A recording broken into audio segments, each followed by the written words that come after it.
자, 여러분, 사회 수업 시간입니다. 다들 잘 자리에 앉았나요? 네, 좋습니다. 그러면 이제 지난 시간에 뭐 배웠는지부터 한번 되짚어 볼게요. 지난 시간에 배운 내용 혹시 기억나는 친구 있나요?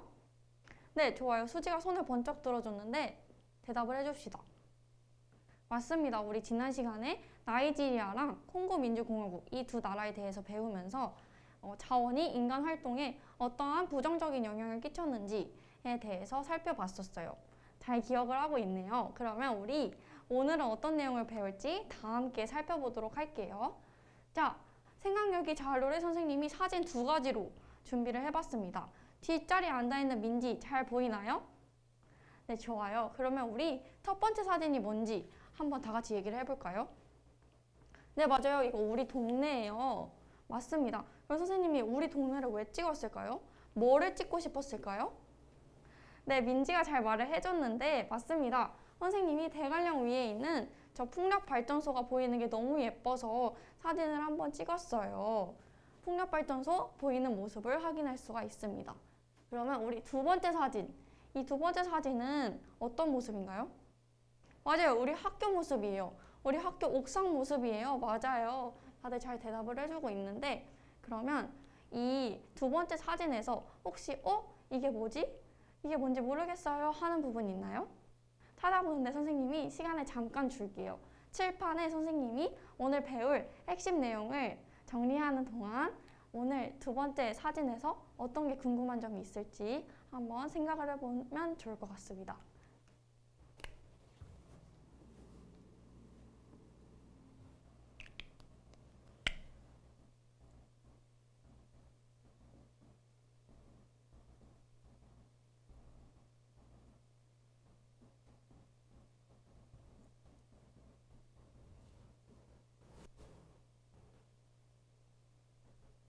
다들 생각해봤나요? 네, 민우가 한번 대답을 해주세요.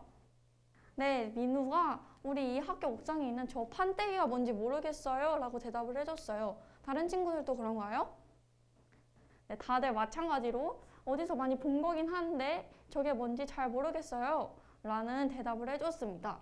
우리 오늘 수업을 열심히 듣는다면 이 판때기가 뭔지 그리고 어떤 역할을 하는지와 함께 이 첫 번째 풍력 발전소는 또 어떤 역할을 하는지 이런 것들을 정확하게 배우고 갈 수 있을 겁니다. 그럼 다 같이 학습 목표 크게 읽어보도록 할게요. 시작! 지속 가능한 자원 개발의 중요성을 설명할 수 있다. 신재생 에너지의 종류와 특징을 설명할 수 있다. 네, 잘 읽었습니다. 우리 오늘 지속 가능한 자원 개발하고 신재생 에너지 이렇게 두 가지에 대해서 살펴볼 거예요. 다들 준비됐죠? 그럼 본격적으로 수업 시작해 보도록 할게요. 자, 우리 일단 한번 상상을 해볼 거예요. 어떤 상상이냐면 우리가 지금까지 배웠던 석탄, 석유, 천연가스와 같은 자원이 이 세상에서 아예 사라진다고 한번 상상을 해봅시다. 그럼 우리 생활이 어떻게 변할 것 같아요? 네, 원우가 말해줬는데 맞아요. 원시 시대처럼 될 것 같아요. 맞아요. 민우가 말해준 대로 우리가 지금 입고 있는 이거 옷도 못 만들 것 같고 네, 진서가 말해준 대로 우리 전기도 못 쓸 것 같고 맞아요. 우리 생활에 전반적으로 큰 불편함이 나타나게 되겠죠. 우리의 자원은 한정적이라고 우리가 배웠었어요. 이 한정적인 자원을 지속 가능하게 이용하기 위해서 우리 그런 노력이 필요하겠죠. 맞습니다. 그러면 이 지속 가능한 자원은 어떻게 이용하게 되는가? 지속 가능하게 자원을 사용하는 방법이 뭐가 있을까? 쉽게 생각해 보기 위해서 선생님이 우리 자원을 한번 샤프심이라고 생각을 해볼게요. 그리고 이 샤프심이 나한테 한 개밖에 안 남아있고 친구들한테도 빌리지 못하는 상황이라고 가정을 해볼게요. 그럼 우리 이 상황에서 어떻게 대처할 것 같아요? 민우는 어떻게 할 것 같나요? 공부를 안 할 것 같나요? 왜 안 할 것 같아요? 그쵸, 공부를 하면 샤프심을 써야 되니까 샤프심 아끼려고 공부를 안 할 것 같다고 했어요. 또 다른 친구들은요? 네, 사회도우미 시은이는 볼펜을 사용할 수도 있을 것 같다고 얘기를 해줬어요. 맞아요. 우리 샤프심처럼 자원도 똑같습니다. 그래서 자원도 똑같이 아껴 쓰는 방법이 있을 수가 있겠고 그리고 볼펜처럼 우리가 기존에 사용했던 자원 말고 다른 자원을 개발하는 방법이 있을 수가 있겠죠. 그럼 우리 먼저 아껴 쓰는 것부터 생각을 해봅시다. 우리가 실생활에서 어떤 부분에서 자원을 아껴 쓸 수가 있을까요? 네, 다들 잘 알고 있는 것처럼 맞아요. 대중교통 이용하기, 뭐 학교까지 걸어 다니기, 우리 점심시간에 급식 안 남기는 것도 방법이 될 수가 있겠고, 맞아요. 나갈 때, 이동 수업할 때 불 끄고 다니기, 이런 거 다 자원을 절약하는 방법이 될 수가 있겠죠. 맞습니다. 그리고 선생님이 추가적으로 말해주자면 정책적인 부분도 필요해요. 이 사진 자료를 보면은 이게 바로 에너지 소비 효율 등급 표시제인데 우리 이 사진 어디서 많이 봤죠? 맞아요. 민지가 말해준 대로 우리 집집마다 있는 냉장고에 보면은 이게 딱 붙어 있는 걸 볼 수가 있습니다. 이게 뭐냐면 이 상품이 에너지를 소비하는데 어떤 효율을 가지고 있는지 이 효율성을 등급으로 매겨서 표시를 해놓는 제도입니다. 이렇게 표시를 해놓으면 사람들이 좋은 등급의 에너지 효율을 가진 제품을 산다면 자원을 절약하는 데 도움이 되겠죠. 맞아요. 그래서 우리 아마 저 교실 뒤편에 있는 에어컨에도 이 스티커가 붙어 있을 거예요. 그래서 한번 쉬는 시간에 우리 교실에 있는 에어컨은 몇 등급이나 되는지 한 번씩 확인을 해보면 좋을 것 같습니다. 그 다음에 정책이 하나 더 있어요. 탄소 포인트제라는 게 있는데 이거는 가정이나 상업시설 같은 데에서 온실가스를 배출하는 거에 대해서 포인트를 매겨서 만약에 적게 배출하는 작년에 비해서 적게 배출했다면 포인트를 주고 그거를 혜택으로 바꿔주는 제도를 말해요. 그래서 이거랑 관련해서는 교과서 119페이지에 사이트가 나와 있어요.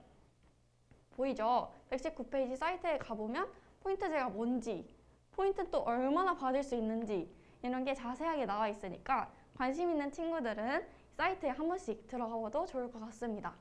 그래서 우리가 이 자원에 대해서 여러분들이 말해준 생활 속에서 실천할 수 있는 방안 그리고 선생님이 말한 제도적 지원 방안까지 말했어요. 이건 두 개는 다 우리 샤프심을 아껴 쓰는 거였죠. 그럼 우리 볼펜 쓰는 방법이 뭐가 있냐? 교과서에서는 신재생 에너지 개발이라고 얘기를 하고 있습니다. 그러면 이 도대체 신재생 에너지가 뭔지 알아봐야겠죠?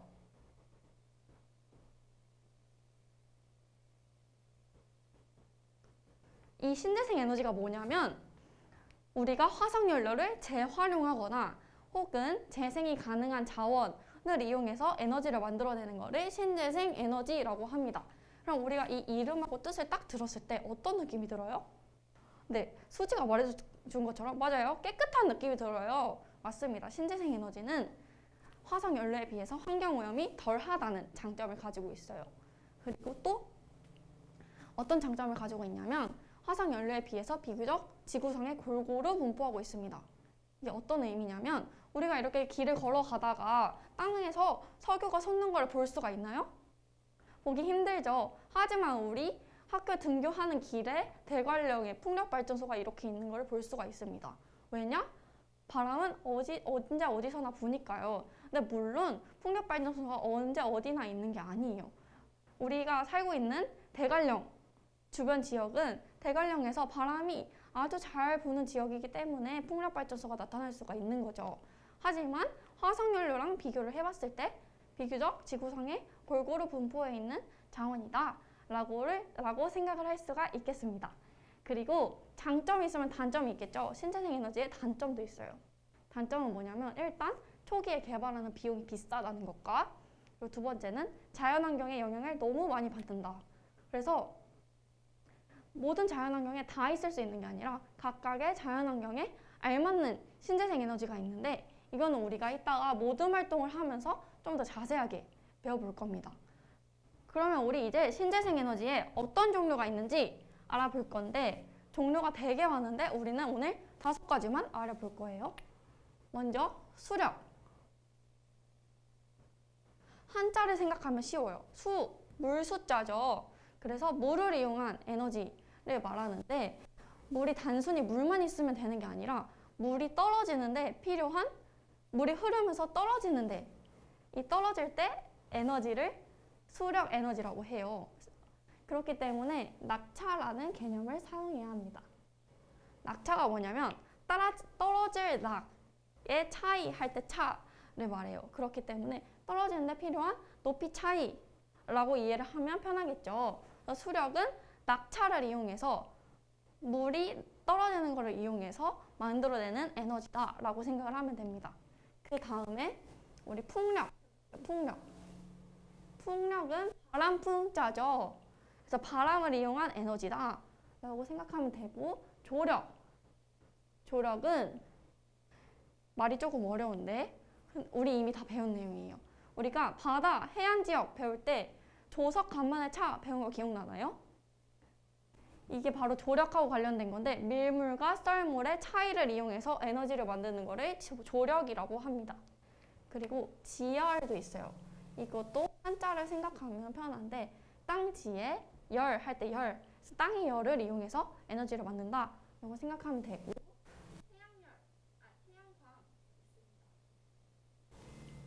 태양광은 뭐냐면 빛광자 사용해서 태양의 빛을 이용한 에너지다. 그래서 이 태양광이 우리가 아까 생활여기 시간에 봤던 두 번째 사진에 있는 학교 옥상에 있는 판때기가 이 태양광 발전을 위한 기구였습니다. 자, 그러면 우리 학습 목표 1번 지속가능한 자원 개발의 중요성 배웠어요. 그리고 두 번째 신재생 에너지 종류랑 특징 다 배웠습니다. 혹시 여기까지 설명을 듣는데 혹시 모르겠거나 질문 있는 사람 있나요? 없으면 이제 우리 모둠 활동으로 넘어가 보도록 할게요. 선생님이 미리 사회도우미한테 오늘 4명씩 모둠 활동 할 거니까 모둠별로 짝지어서 앉아주세요 라고 얘기를 했는데 다들 잘 앉아있네요. 그러면 소개를 해보도록 하겠습니다. 오늘의 모둠 활동은 어떤 걸 할 거냐면 이 신재생 에너지가 입지하는데 필요한 지리적 요인을 찾아보는 시간을 가질 거예요. 말로 하니까 조금 어렵죠? 선생님이 학습지를 준비를 했어요. 이 학습 자료를 살펴보면 이 신재생 에너지가 우리나라의 지역에 어느 지역에 위치하고 있는지 나타내는 지도랑 굉장히 많은 그래프들이 있어요. 그 그래프들과 그 옆에 네모 박스를 보면은 지역들이 각각 어떤 지리적 특성을 가지고 있는지를 설명하고 있는 네모 박스가 있습니다.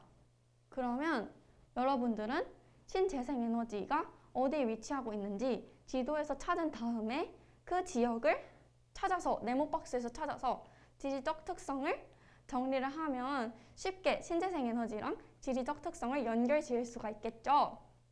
네, 좋습니다. 그래서 모둠별로 활동 시간 20분 줄 거고 20분 후에 발표하면서 다 같이 정리해보는 시간을 가져볼 거예요. 그러면 타이머를 화면에 띄워 놓을 테니까 화면 보면서 시간 조절해주면 되겠습니다.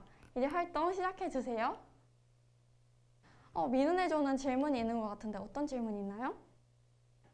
전국적으로 태양광 발전이 나타나고 있어서 어떤 지리적 특성하고 연관을 지어야 될지 모르겠다고요? 그러면 우리 태양광 발전 생산량의 비율 그래프를 한번 확인해 봅시다. 전국 비율 그래프를 확인해 보면 모든 지역에서 대부분 나타나고 있긴 하지만 특히 많은 비율을 차지하고 있는 지역이 있을 거예요. 찾았죠? 그럼 그 지역에 해당하는 네모박스의 설명을 찾으면 쉽게 문제를 해결할 수 있을 것 같습니다. 수진의 모둠은 왜 아무것도 안 하고 가만히 있나요? 벌써 다 했나요? 그럼 선생님이 한번 확인해도 될까요? 벌써 5가지 사례를 지리적 특성과 잘 연관해 지어줬네요.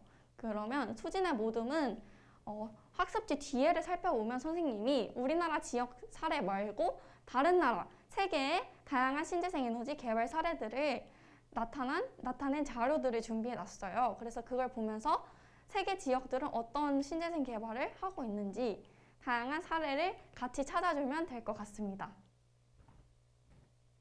자, 이제 활동 시간이 다 끝났습니다. 다들 정리 잘 했나요? 네, 그러면 이제 발표하면서 내용을 정리해 보도록 할게요. 먼저 수력에 대해서 민지대 모둠이 발표해 주세요. 네, 잘 발표를 해줬습니다. 아까 우리가 배웠던 낙차 개념을 사용해서 낙차가 큰 지역 그리고 물을 이용하기 때문에 유량이 많은 지역에서 수력 발전이 나타난다 라고 얘기를 해줬습니다. 그 다음 풍력에 대해서는 수진의 모둠이 발표해 주세요. 네, 잘 발표를 해줬어요. 바람이 지속적으로 많이 부는 지역. 그래서 강원도랑 제주도의 사례를 통해서 산이나 해안 지역에서 나타난다라고 설명을 잘 해줬습니다. 그리고 수진의 조는 특별히 3개 지역의 사례도 같이 조사를 해서 덴마크의 해상 풍력 발전이 나타나고 있는 것까지 얘기를 아주 잘 해줬네요. 그 다음에 조력은 진서가 한번 발표해 주세요. 맞습니다. 조력은 조석간만의 차가 큰 곳에서 나타난다고 서해안의 사례를 들어서 얘기를 잘 해줬네요. 그 다음에 지열 같은 경우에는 사회도우미 시은이가 한번 얘기를 해주세요. 네, 잘 얘기를 해줬어요. 지열 같은 경우에는 땅의 열을 이용하기 때문에 화산 활동이 활발한 곳에서 나타난다. 그리고 우리나라에는 아직 지열 발전소가 없어요 라는 것까지 얘기를 잘 해줬습니다. 마지막으로 태양광에 대해서는 민우가 한번 발표를 해주세요. 네, 잘 말을 해줬어요. 태양광 같은 경우에는 일사량이 풍부한 곳에서 나타난다 라고 호남과 영남 북부 지역의 사례를 특징으로 잡으면서 잘 이야기를 해줬습니다. 자, 이렇게 모든 활동이 다 끝났습니다. 그럼 우리 이제 오늘 어떤 내용을 배웠는지 복습을 하면서 수업 마무리해 보도록 할게요.